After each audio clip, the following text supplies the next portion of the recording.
ఓం నమో భగవతే శ్రీ రమణాయ. చాలా సంతోషం నాయన. ప్రశ్నలకి అంతు పొంతు అంటూ ఉండదు. ఎవరి దృష్టికోణంలో వారు అనుకున్నవి అర్థం కాక ఎటో పోవాలో తెలియక మహర్షులు వారిని అడుగుతూ ఉంటారు. అందులో వచ్చిందే ఒక ప్రశ్న. ఈ జగత్తు, ఈ విశ్వము, ఇదంతా కూడా మనోకల్పితమే, అది ఆలోచన అంటే మింగుడు పట్టం లేదు. కారణం, నీవు ఆలోచించినా ఆలోచించకపోయినా ఇతరులు ఉన్నారని, జగత్తు ఉందని, ప్రదేశాలు ఉన్నాయని అనుకుంటూ ఉంటారు. మరైతే మీరేమో ఇది ఒక ఆలోచన అంటున్నారు. నిద్రపోతుంటే మరి ప్రపంచం ఏమైంది? ఆదిశంకరులు ఇదే మాట అన్నారు కదా. ప్రపంచం సత్యమైతే, జగత్ సత్యమైతే, నీ దేహం సత్యమైతే, నీవు నిద్రించేటప్పుడు అవి వచ్చి ఎందుకు చెప్పవు? అవి ఉన్నట్లు చెప్పటం లేదుగా. దీని అర్థం ఏమిటి? జగత్ ఆలోచన, దేహం ఆలోచన, ఇతరుల ఆలోచన, జనన మరణాలు ఆలోచన, బాధ ఆలోచనే, సుఖము ఆలోచనే. ఇంద్రియ వ్యాపారములన్నీ ఆలోచనలే కదా. ఆలోచన లేనటువంటి మనస్సులో నీకు మరి జగత్ ఎక్కడ, సంసారం ఎక్కడ, నీ దేహం ఎక్కడ? నీవు కాసేపు నిద్రపోతేనే ఇవి అదృశ్యమైపోతున్నాయి. వాటి ఉనికే లేదు కదా. ఆ విషయం కూడా చెప్పాల్సిన అవసరం లేదు. అయితే మనస్సు అంటే ఏమిటో నీవు విచారించు. నిద్ర లేవకముందు నీవు అనంతంగా జ్ఞానమయంగా ఉన్నావా లేదా?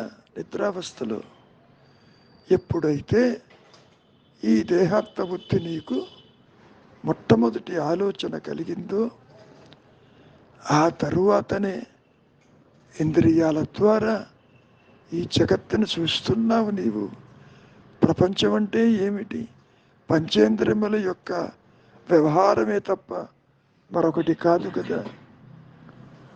మనస్సు బయటకు వచ్చిన తర్వాతనే కదా జగత్ అంటే ఏమిటో నీవు తెలుసుకునేది. కనుక ఇక్కడ ఆకాశాన్ని ఆకళించుకున్న మనస్సు తానే ఆకాశం కదా. ప్రదేశం భూతాకాశం, మనస్సు మానసాకాశం, అది చిదాకాశంలోని అంశమే కదా. ఇట్లా చెప్పుకుంటూ పోతూ ఉంటే మనస్సు ఆకాశతత్వమేమది. జ్ఞానతత్వపక్షంగా దానిని మరి నీవు ఎలా గుర్తించాలి? ఆకాశంగా గుర్తించారు. ఇందులో ముఖ్యంగా నీవు అర్థం చేసుకోవలసింది, శుద్ధ మనస్సు ఆకాశం, రజస్తమో గుణాలతో కూడుకున్నది. స్థూల విషయాలను అది తెలియజేస్తుంది. ఈ విధంగా నీవు తెలుసుకుంటే సర్వ విశ్వము మన కల్పితమే కదా. అంతవరకు దేనికి? కలలు కనేవాడి విషయం ఏమిటో కాస్త పరిశీలించు. నిద్రపోతున్నావు, నీకు కలలేవి లేవు, బాగానే ఉంది. గదిలో పడుకున్నావు. నిద్రించటానికి ముందు లేదా లేవటానికి ముందు తాను ఏది కూడా చూడకుండా కళ్ళు మూసుకుని నిద్రిస్తున్నాడు కదా ఆ గదిలో. కానీ కలలో ఏం జరుగుతుంది? విశాలమైనటువంటి ప్రదేశాలని, వివిధ జనులని, వారి బ్రతుకులని మరి చూస్తున్నావా లేదా?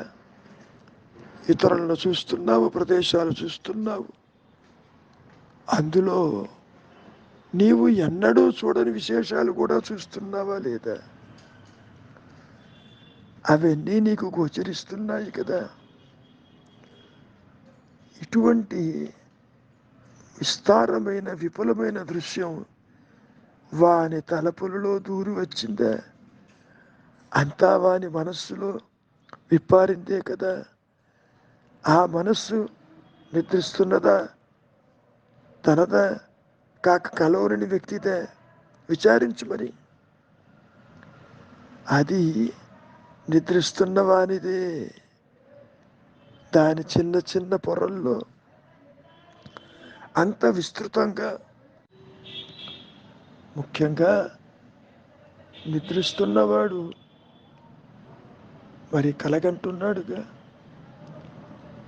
అతని మనస్సులో దాగి ఉన్నటువంటి చిన్న చిన్న పొర్రల్లో అంత విస్తృతాకాశం ఎలా ఇమిడి ఉంది.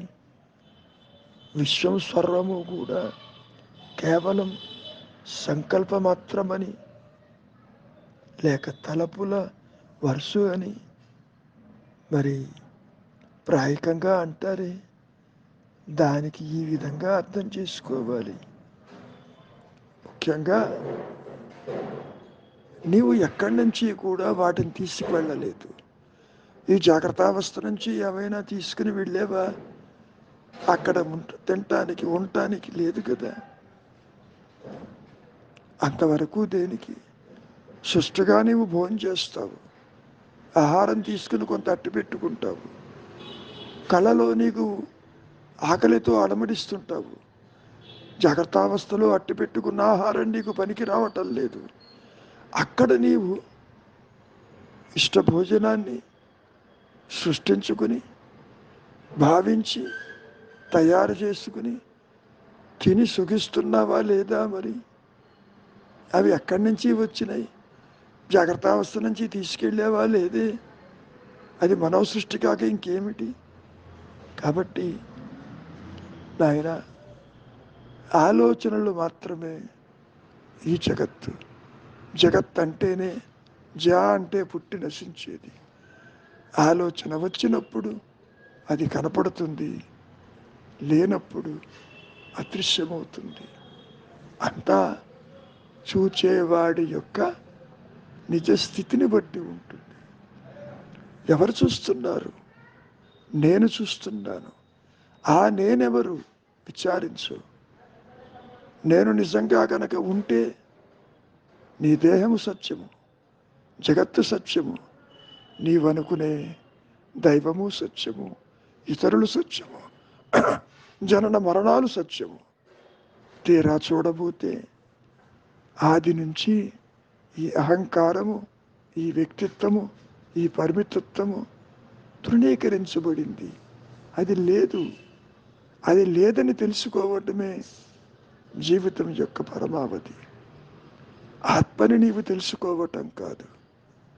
నీకు తెలిసినా తెలియకపోయినా ఉన్నానన్న ఎరుక మాత్రమే సత్యము, నిత్యము, ఏకము, అనంతము. అది అంతటితో ఆగటం లేదు. నాకు పన్ను నొప్పిగా ఉంది, అది కూడా ఆలోచనేనా అన్నప్పుడు అవునన్నారు. ఇక మింగుడు పడేది ఎట్లా? నొప్పి లేదని అనుకుంటే అది పోతుందా అన్నారు. మనస్సు ఇతర విషయాల్లో మగ్నమైనప్పుడు ఆ నొప్పి నీకు తెలియదు కదా. నిద్రించేటప్పుడు తెలుస్తున్నదా? ఇన్ని రకాలుగా చెప్పినప్పటికీ వ్యక్తిత్వాన్ని, పరిమితత్వాన్ని వదులుకోవటానికి ఈ జీవుడు ఇష్టపడడు. కారణం, వాసనాపూరితమైన జీవితాన్ని గడపటానికి ఈ మాయలోకి రావటం జరిగింది. ఒక్క విచారముతోనే, వైరాగ్యముతోనూ, మౌనముతోనూ తానుగా నిలిచినప్పుడు మరి ప్రశ్నలు ఎక్కడ ఉంటాయి? ఉండవు కదా. మౌనమే నీ ఉనికి.